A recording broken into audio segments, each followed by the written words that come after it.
Hello, everybody out there in Rumble, X, and YouTube land. Welcome back to Diego Knows. I, of course, am Diego, and today we're going to talk about Eat, Pray, Love.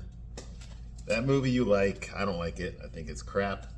But it was successful. Women liked it. Okay, they read the book. They watched the movie.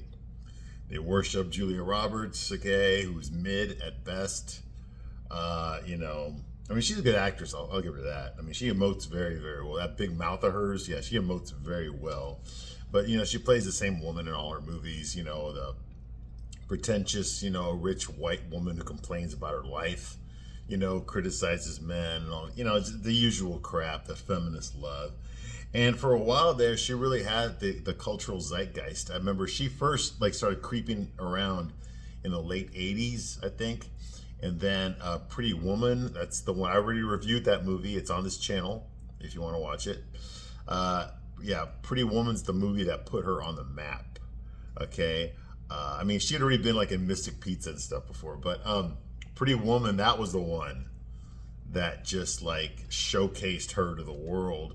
And then she became a A-lister after that. Okay. Doing mostly rom-coms, but every once in a while she'll do a dramatic thriller, like the Pelican Brief or crap like that, or semi-horror, like Flatliners.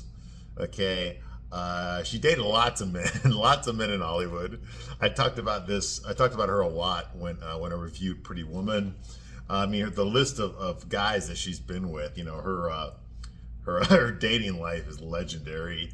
Okay. She goes through men like toilet paper, thing with Dylan McDermott, who she cheated on him with Liam Neeson, and then Liam Neeson was already married, so he just had sex with her and got rid of her.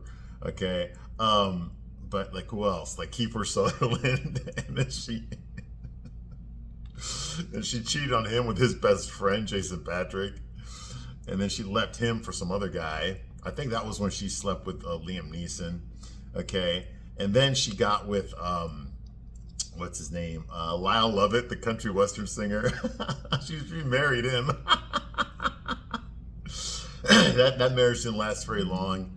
And then she I remember she got with Benjamin Bratt, or so that was in the early 2000s. The Mexican guy, Benjamin Bratt. Yeah, you know what I'm talking about.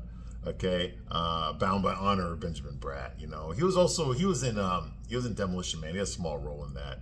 You know who I'm talking about. Okay, Benjamin Bratt, and then she was with him for a while, and then she dumped him for someone else. Who knows? Who knows? But yeah, she's dated a lot of guys in Hollywood. Famous breakups. Okay, I mean, she stood up Kiefer Sutherland at the altar, and this was before She made Runaway Bride. She stood up Kiefer Sutherland at the altar and ran off with his best friend. I mean, you can't make this stuff up. Okay, that's Julia Roberts. That's the woman who's going to lecture you on how to do relationships the right way. Okay, make sure you get yours. Okay, that's the role model. Okay, that's it. And now she's married to some dude. I guess he was he's not a director, but like some sort of a production assistant or something. Nothing fancy, And I think he actually was already married when he hooked up with her and divorced his wife, left his kid to be with Julia Roberts, which of course, I mean, cha-ching, they're male gold diggers too. And she's been with him for a long time now. I want to say maybe 15 years or something. I mean, maybe 20 years. I don't know. She's been with Julia Roberts a long time. And he's he's not an actor. He was a production assistant. And I think he likes to go surfing a lot. I think she went on a talk show and said something about her husband spends more time surfing than he does with her, that kind of thing, but she's lost her A-list status now because she aged out. She's old. She's in her 50s now or 60s now. Okay. I mean, she's going to play a grandma now. I mean, she can't be doing the young, happy-go-lucky, fly by the seat of my pants prostitute anymore. Okay. She's too old. She's got to do real roles now. Okay. She can't depend on her looks. She's not unattractive, but I always picture Julia Roberts as average, maybe slightly above average when she was younger. Now, I mean, she looks like any woman in her 60s. There's nothing really spectacular about her. But the thing about with leading ladies, thing about women is that, they have to lead in Hollywood at least, they have to lead with their, in real life too, they lead with their looks. You have to, when you're good looking, when you're a good looking woman, it opens a lot of doors for you. So that you don't have to touch the door and open it yourself. You see what I mean? And as you get older, that's a depreciating asset. So if you're going to land yourself a high value man, you got to do it while you're young and attractive. Okay, not when you're middle aged, and got more bodies than Hitler. Okay, and you're like, you're all the STDs are competing with themselves to kill you. The only thing keeping you alive is the AIDS. That kind of thing. And you've gained 60 pounds. That kind of stuff. Once you're there, it's a lot more difficult, okay, to attract a high value man. So you want to do it when you're young. Plus, when you're younger, you can have kids, and you can screw all this shit. Well, I know what the women are doing today. They're freezing their eggs and stuff. Like, good luck with that. First, only a small percentage of women can afford to do that. And the ones that do that are already going to be single moms because they're going to start raising their kid when they're in their 50s and 60s. I mean, that's ridiculous, okay? That is ridiculous. You're gonna be 70 years old and go to your daughter's, what do you call it, pep rally and stuff. I mean, you know what I mean? That's just ridiculous. But that's what we want to do because all kids need is a woman. No, they don't. Okay. There's a lot of social studies, scientific studies done on this that show that children, men and women, that are raised by a single mom have a much higher chance of teenage pregnancy and for girls and incarceration for boys. Okay, whereas boys and girls that are raised by a man, by a father only, have a much less percentage of those things happening. Okay, and why is that? Because men serve a very important purpose, okay, in the raising women and boys. Okay, they're the ones that set the boundaries. They're the ones that enforce the consequences, okay? They're the ones that use their logic to dictate their decisions as opposed to relying solely on their feelings to dictate their decisions. You see what I mean? Both are important, okay? But there needs to be a balance, okay? And when push comes to shove, okay, a kid raised to respect rules and obey them has a much less chance, of screwing over their lives. Whereas opposed to a child raised by a woman who tells them to, go with your feelings, go with your gut all the time, all right, is someone who's going to not use their brain to make decisions, is going to have a higher chance of screwing up their lives, okay? This movie falls into the latter, okay? Written for women by women, okay? With all the ridiculous decisions that women tend to make are in here, but they're portrayed as a virtue. They're portrayed as something good, something positive, okay? The fact that that the main character here, Liz Gilbert, okay, is going through a midlife crisis. Now, I think in the book Eat, Pray, Love, she's 33, but in this movie, Julia Roberts is 43. And they don't say how old she is, okay? So I'm guessing that the idea of a 43-year-old playing a 33-year-old is ridiculous, okay? Because she doesn't look 33, she looks 43, okay? So I'm guessing the movie version of Liz Gilbert is 43. That's just what I'm guessing here, okay? So, this movie is telling women that you need to go get yours, do your own thing. The fact that, the possibility that maybe Liz is having a midlife crisis never occurs to anyone in this movie, that this just might be her afraid that she's got less days ahead of her than she does behind her, and that's causing her to make rash decisions, based on her emotions rather than on logic, okay? Rather than logic. And, that's never brought up here. That's why you got my channel, okay? I give you a straight man's point of view. And clearly that's what's happening here. Women love pointing it out when men do it, when they hit middle age, when they have their midlife crisis, but, when women hit theirs, it's crickets. You're not allowed to criticize that. You see what I mean? There's nothing wrong with what she's doing. But when a man has his midlife crisis, okay, oh my God, he's acting like an idiot. He's an immature man-child. Oh my God, he's buying sports cars now. Oh my God, he's so immature. That kind of thing. You see what I mean? But when women do this shit, abandon their families, abandon their spouses just to go, fuck a bunch of people and stuff their face, that's a good thing. Okay? That's following your passions, okay? That's living your truth. You see what I mean? And that's the problem I have with this, okay? One of the biggest problems I also have with this movie is Liz just makes friends too freaking easily, okay? Liz is not extroverted. Okay, I know extroverted women. Those are women that just walk in a room and start talking to anybody and everybody. They're so bubbly. okay? And they're just so fun to be around. They're smiling all the time, making jokes, friendly to everybody. They're kind. They become the life of the party. And they're very, very attractive to men. If you can find a woman with an incredible personality, okay, her scale, like if she comes in, she's a 7, she's automatically a 9 now. And her looks didn't change at all. It's her personality. She's very warm, very accepting. Okay, she's not a stuck-up, pretentious bitch who would just like give you a dirty look if you come close to her. No, she's like, oh, come over here. Who are you? Her eyes light up and stuff. Okay, those women, okay, have lots of friends. They have lots of friends because they're not shy. They're very vivacious. Okay, they're very social. Okay, they have lots of friends. Okay, they have plenty of friends, and they can make friends easily. Okay, Liz Gilbert is not one of these people. She's a stuck-up, pretentious bitch. Okay, she just goes around, does things, and people automatically start talking to her. That's not how it works. Okay, if you have a magnetic personality, okay, that means you attract people to you. You don't just stand around doing fucking nothing, and all of a sudden all these high-value people want to be your friend. That's not how real life works, except in this movie, that's how it works, okay? If you want to show me a character who just makes friends easily at the drop of a hat, that everybody just wants to hang out with her all the time now, for no particular reason, you need to give me a reason. Give me a reason, okay? They don't. And the fact that all these people that hang out with her automatically know English, when she's in different countries, that's also ridiculous, okay? I understand maybe in Rome, because that's a huge tourist attraction for our Westerners, to go visit there. There's going to be a lot of Americans visiting there. I understand that there's going to be a huge percentage of Italians living in Italy that can speak English because of all the goddamn Americans that keep coming over. I get that, okay? But come on, Bali? Come on, India? Come on, that's ridiculous. Okay, who the fuck wants to go to India on vacation? Nobody goes there. At least not in America. Maybe the British do, okay? Because God knows they have a shitload of Indians in Great Britain. Okay, so I'm sure the traveling goes back and forth. Only when the Indians get to the UK, they don't leave. Okay, but the fact that there's find so many Indians speaking American English or whatever, that's ridiculous to me.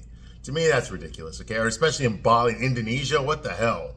That's also ridiculous, okay? Obviously, we know why they did it. They don't want to have subtitles throughout the whole movie for the people watching this, because that's distracting. It takes your eyes away from what's going on the screen.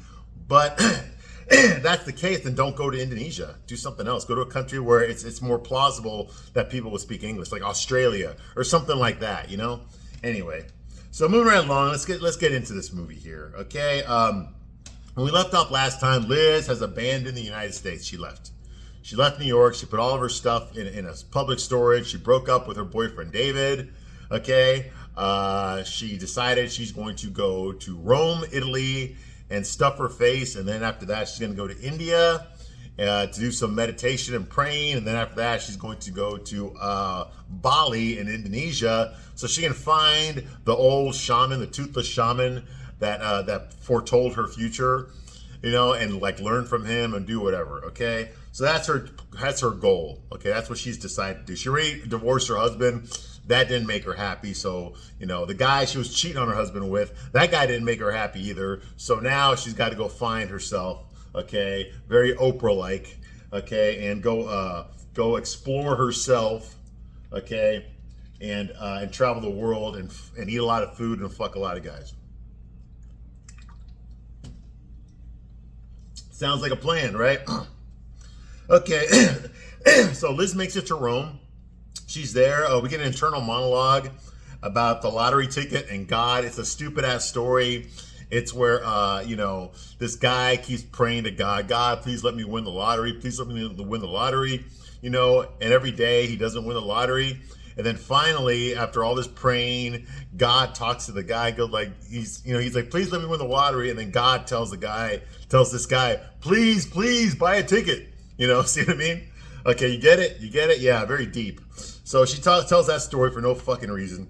Okay, and of course she immediately makes friends without having to initiate conversation. Okay, like I said, she's not a very sociable person. Okay, which means she doesn't just go around talking to strangers. Okay, she's too stuck up and pretentious for that.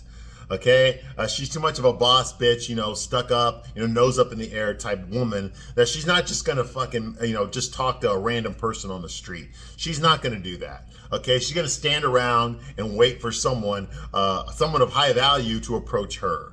Okay, and that's what happens here. People just approach her all of a sudden. Okay, she immediately makes friends without initiating any conversations. Okay, she sees her new room. Okay, where the landlord speaks English well enough. Okay, despite the fact she's in Rome. Okay, her apartment is very unsafe. Okay, there's like frames and stuff in there, like structural framing in there, which doesn't look safe at all. Okay, and she has to boil her own bath water, but all she has is a bucket, so she would have to boil it like many times really fast to fill up that bathtub. It's not enough, but of course, the landlord woman, she only speaks English when she wants to tell her something, but when Liz is trying to explain something to her, okay, she doesn't speak any English and she can't be bothered. Okay, so that's going on here.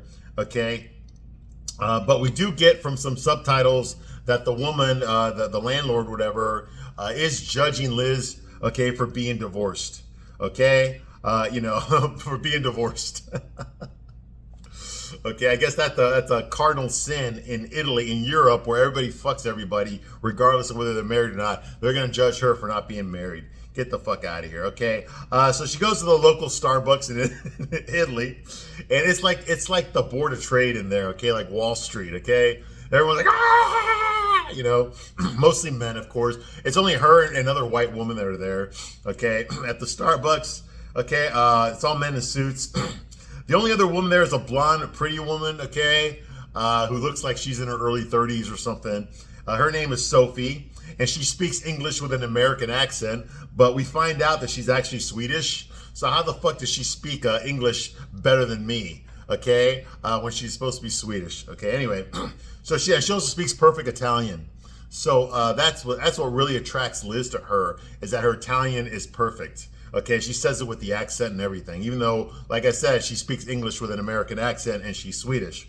Okay, so of course they immediately bond. These girlfriends bond with each other. She orders the coffee and the, I think it's the gelato or the spumoni, whatever the fuck it is, for Liz. She orders it for her because Liz hasn't mastered Italian yet.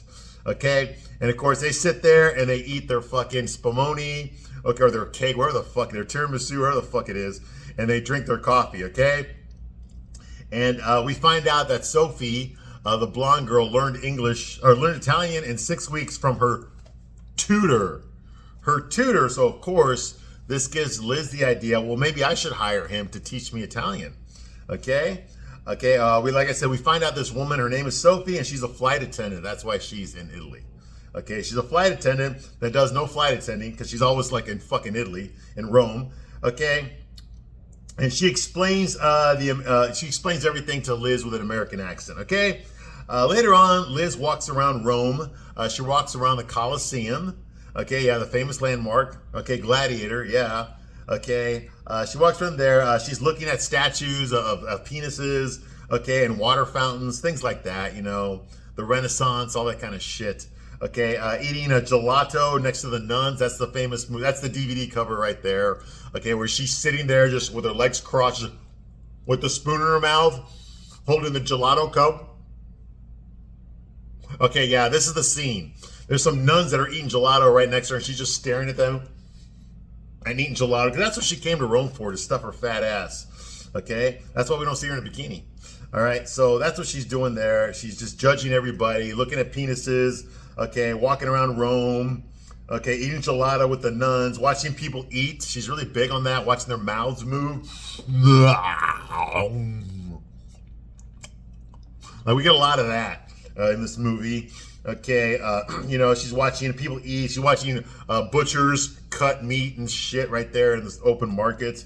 Okay, it looks like she hired the tutor that was tutoring Sophie. We meet him. He's this handsome young guy who's gay, obviously, okay, and his name is Giovanni, okay, and of course he speaks English very well too, but with an Italian accent, okay, he says the words the way the Italians pronounce it, okay, how they pronounce their words, okay. Giovanni is his name. He teaches her attraviasimo, like that, okay? Now, I don't speak Italian, okay? I speak Spanish. Attraviasimo, okay? And she loves how Italians pronounce their words, okay? Because every fucking word ends in a vowel, okay? Okay, and she holds up her big decanter of red wine, and she tells him this is her therapist. So she's an alcoholic, okay? She's suffering from untreated alcoholism, okay? So that's what she's doing here, okay? Explains why her fucking marriage broke up, all right? And why she has a hard time pair bonding. That and being a whore and an alcoholic on top of that. She drinks to cope with life. She's not happy with her life, okay? It's easier to blame men than it is to take responsibility for why she's not making herself happy. So she copes with this by getting fucking shit-faced, okay? That's her way of dealing with her life.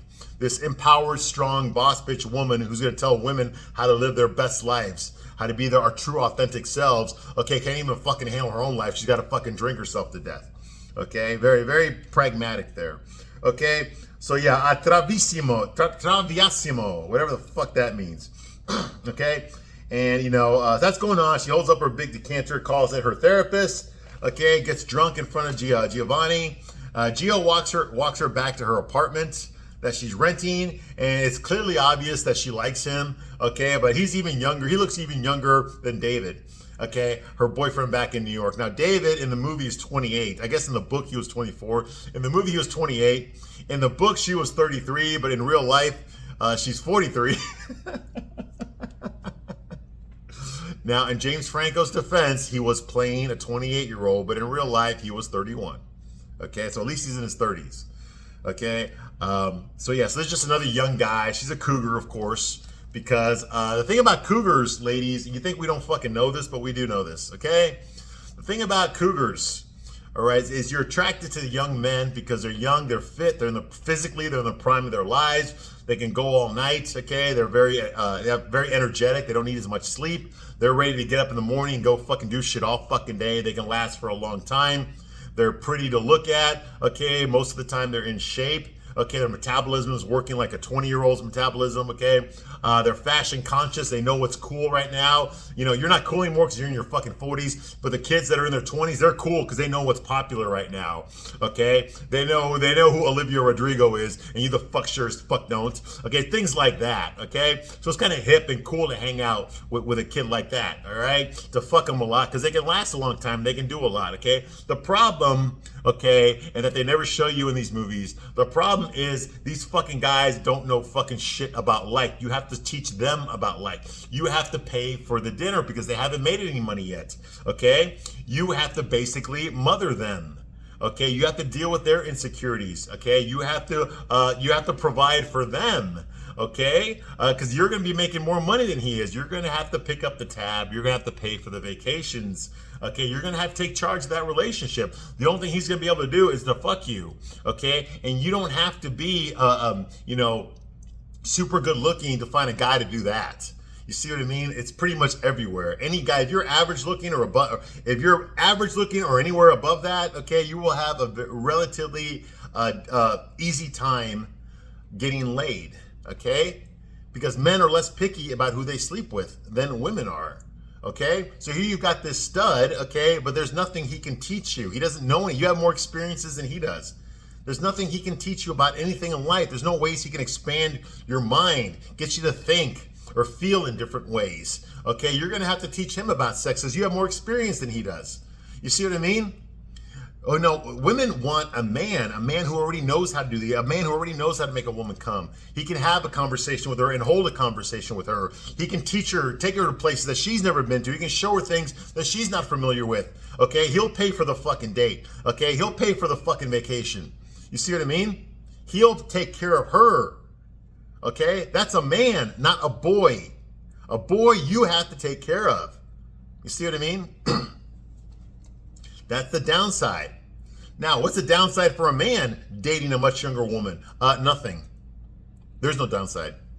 It's better than dating an older woman. Okay, fuck your experience. This woman is young. She doesn't know shit. I do. Okay, and once I teach her how to fucking come, she's gonna fucking be on me like fucking crack. Okay? She's gonna go anywhere I want. She will fucking suck my toe if I tell her to. Okay? And she's young and she's hot and she'll show me off to her girlfriends. You see what I mean? Okay, because I'll be showing her a whole new world that no fucking 22-year-old boy is going to be able to do. You see what I mean? You see the difference? There's no downside when a man does it, okay? But these movies never show you the real downside of the cougar. They make it look like it's something to aspire to, something that's good, like it's a virtue. It's not. It's ridiculous.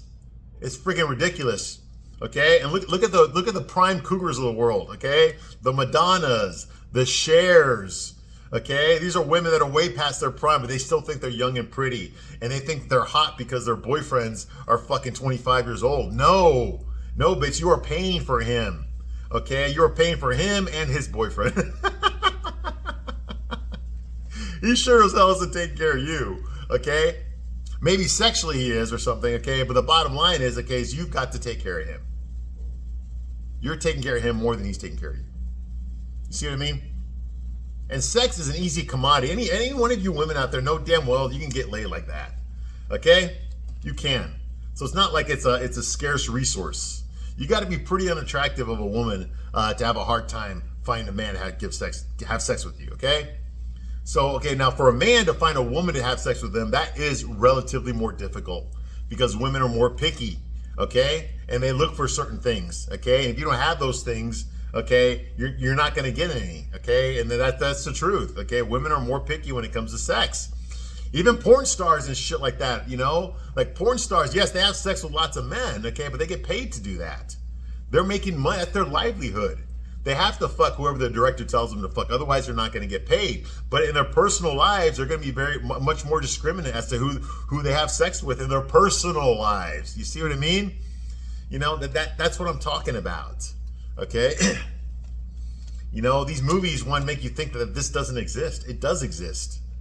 Okay, so that's going on here. Okay, clearly she's got the hots for him, but nothing's going to come of it. Okay, she practices her Italian in bed. Okay, she notices couples making out and eating spaghetti. You know, we get the close up of them eating spaghetti. Okay, we get to see her eat up close. We get a close up of her eating too. Like we want to fucking see her eat her fucking spaghetti pomodoro. Okay, that's what this movie's all about. It's eating and fucking. So we get a lot of close up shots of her mouth eating her fucking food. Okay, because I guess that turns women on. Because a lot of women that saw this movie are fucking overweight, and this is porn for them. Okay, so her non-religious ass goes to a church. You know, they got a lot of nice churches there. I mean, that's what the Vatican is in Rome, right? So she goes there, okay, and she looks at all the El Greco paintings on the wall. Okay, yes, I did go to art school, okay? I know who the fuck El Greco is, all right? So that's going on here. She looks at that. She goes to a men's barbershop. Yeah, she goes to a barbershop for men, okay, and she's sitting there having a discussion with a guy who's getting his hair cut. He's a fat bastard guy with no hair on top, but hair on the back. And he's getting his hair cut. And here's the thing, okay, which really pisses me off. The entire time he's getting his hair cut like this, he has to crank his neck to talk to her. Like, hey, that, and then go back like this, and then continue the conversation like that, okay? This happens a lot in the movie, okay? He's not the only character that does this in the movie, okay? He's not looking at her and talking to her like a normal human being. Okay, he has to keep cranking his neck back so he can make eye contact with her while he's getting his hair cut. While there's a guy with scissors right behind his neck trying to fucking cut his hair. While he's constantly cranking his head back to continue the conversation and make eye contact with her, okay? It's fucking stupid as fuck and uncomfortable, all right? We find out why the fuck is Liz, because Sophie's there too. Why the fuck are they in a male barbershop? Well, it's because Gio is getting he's getting shaven and getting his hair cut there. So I guess he tutors women while at the same time getting his hair cut, all right? So he's there, and this fat bastard with glasses who's doing a lot of the fucking talking is his friend Luca, okay? Who's clearly Italian himself. And Luca has a lot of opinions on American culture. So he's having a discussion with Liz about American culture, about how Americans are all fucked up. Okay, I guess he spent a lot of time thinking about this. Okay, his entire knowledge of American culture is based on the fucking commercials that make it to fucking Italy. Okay, the American commercials. He bases American culture on that. All right. not because he's actually been to America or done anything. And let's face it, when Europeans do go to America, where the fuck, they don't go to America. They go to fucking New York and they go to LA, and that's pretty much it. Okay? And that represents America to them. You see what I mean? It doesn't represent the rest of the country. Okay, so anyways, this is going on. Okay, they're at the men's barbershop. Okay, and of course, what are Sophie and Liz doing at the barbershop? They're stuffing their fucking face. They're eating fucking candy and shit while Liz is talking to Luca. Okay, so that's going on here. Okay, like I said, this guy is giving himself whiplash because every time he talks to her, okay, he's got to crank his neck back to make eye contact with her. Okay, despite the barber trying to cut his hair. Okay, so he criticizes her Americanism. That's what he's doing. He's criticizing the fact that she's an American. Okay, his name, like I said, is Luca Spaghetti. That's his name, Luca Spaghetti. I forgot. Okay, apparently his family invented spaghetti. Okay, whatever. Okay, that's what he says anyway. Okay, and his idea of America is based on commercials, on American commercials. Okay. You know, hair appointments at the same time. I'm telling you, man, schedule their hair appointments at the same time. All right, so that's going on here. Okay, he tells her that you Americans work too hard. Okay, and he says this while his neck is cranked over. You Americans, you work too hard. You get burnt out.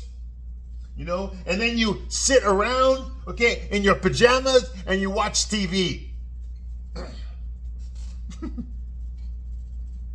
Yes, okay, he says, you have to be told that you have to earn pleasure, okay? Because you don't know it, okay? You see, it's Miller time. You see a sign that says it's Miller time, or a Miller time commercial, okay? And then you decide to go buy a six-pack. You drink it, and then you wake up the next day feeling bad, feeling terrible. An Italian doesn't need to be told. We already know we deserve the best. We already know that we deserve a break today. We don't need no McDonald's commercial to tell us that. Dolce far niente. Dolce far niente. Dolce far niente. And now we see Gio there. He's getting shaved. He's in the next barber stool next to Luca. And he turns around now, you know, half with the fucking shaving cream on his face. Yeah. Dolce fornette.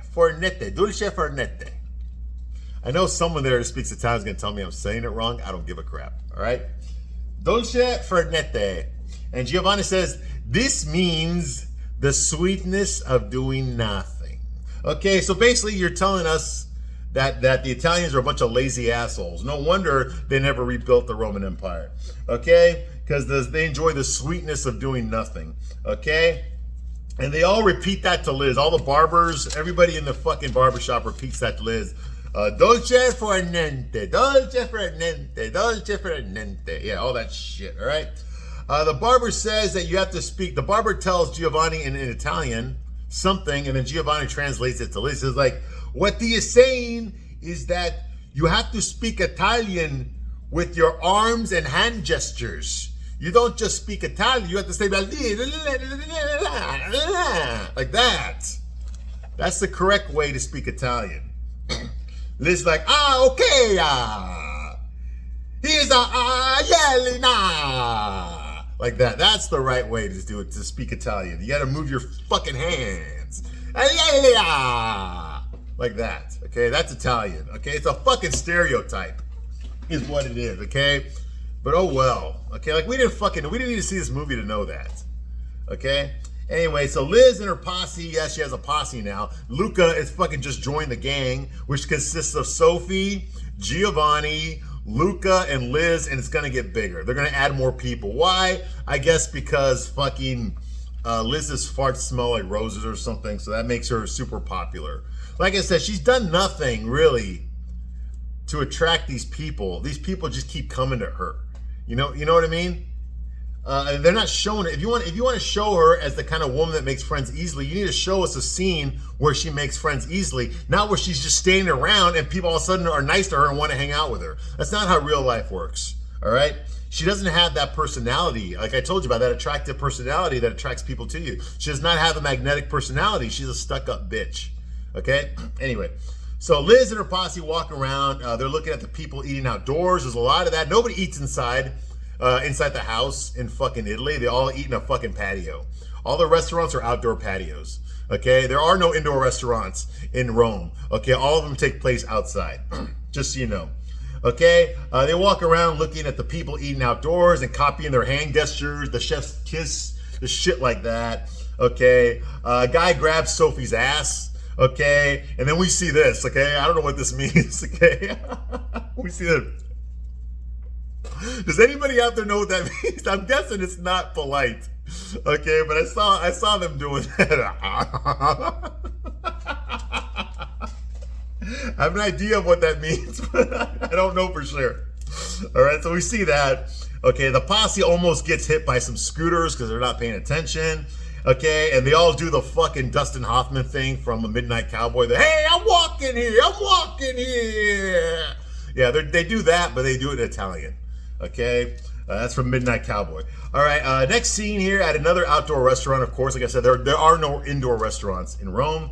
Okay, Liz orders from the menu in some pretty good Italian. Like, she pronounces the words correctly. Vile saltimbocca, fettuccine pomodoro, tagliatelle bolognese. Like that. She said, caprese sala. You know, insalata caprese. Like, she says shit like that, okay? And, of course, the posse, they've added more people. There's a couple there now, a married couple there now. Okay, on top of everybody else. They're all sitting together. That's all they do is fucking eat and walk around and stare at people while they're eating and walking around. Okay? And they're all sitting there and they're all impressed with Liz's Italian, how it's gotten so much better.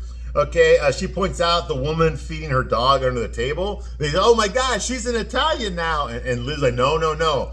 That woman over there feeding her dog under the table, that woman is Italian. Okay, that kind of shit, right? Okay, that's what a real Roman woman is, right? Okay. And then they come up with some game about making up words to describe their country or some shit, or their city, their city. Okay, what is the word for London?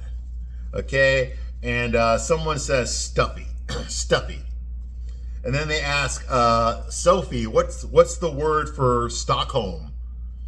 And she says conform. And then they ask Liz, what is the word for New York? And she says, boss bitch stuff, ambition or soot. And then she asks, what is the word for Rome? And they all look at each other and say, sex! No, it's not. It's fucking food, okay? I haven't seen any sex here, okay? But I've seen a lot of fucking food, okay? It's eating pizza, caprese salads, tagliatelle, bolognese. Okay, that's all it fucking is, linguine pomodoro. That's all it fucking is. That's all I've seen, and drinking some fucking wine. That's all I've seen in Rome, okay? Like I said, we get a lot more food porn. A lot of it, okay? So Liz says that she sucks at being a girlfriend or a wife, okay? That she's a really good writer, okay? Because she's narcissist, okay? Her posse is just there to bolster her and tell her how great she is. Okay, she did nothing to earn their friendship.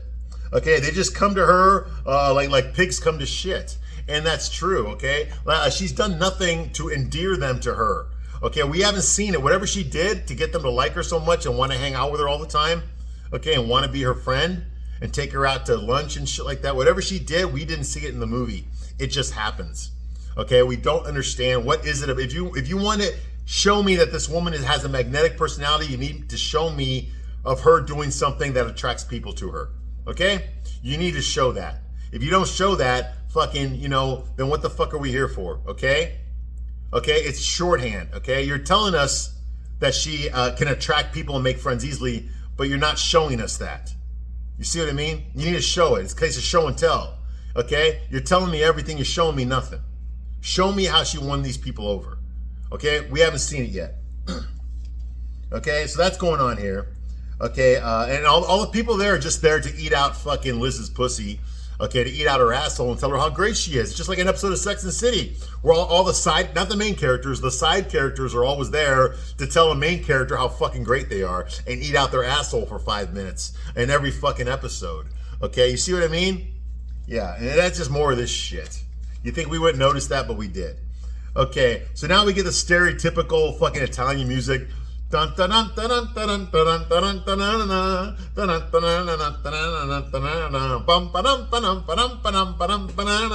You know, it's the typical, stereotypical fucking Italian music they put in every fucking movie and TV show. We hear that. Liz asked Sophie to go to Naples with her so they can fucking pig out on pizza, so they can eat some fucking pizza, okay? They get to Naples and there's this little girl there on a balcony, okay, who gives her the finger. I was like, wow, you read my mind. I love that little girl. So what they do when they're in Naples, they eat fucking pizza. They eat pizza, okay, and Sophie is dieting, okay? So she doesn't touch her pizza. Why the fuck did you order it? Okay? She doesn't want to touch her pizza. And Liz is like, what the hell? And Sophie tells Liz that ever since she started hanging out with Liz, she's gained 10 pounds. Ooh, Okay, and she has flab now hanging, or she has a flab overhang on her abdomen, and of course Liz calls that the muffin top. She's got a muffin top now. She's embarrassed by it, and now she wants to. Well, why the fuck did you agree to go to Naples to fucking eat pizza if you're trying to watch what you fucking eat? Okay, what the hell?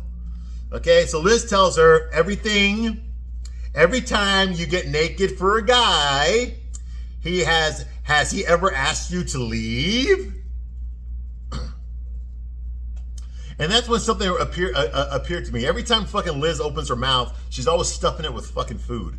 So far in Rome, every time she's talking, she's eating at the same time. So I just kind of found that, I just noticed that, okay, in this movie, okay?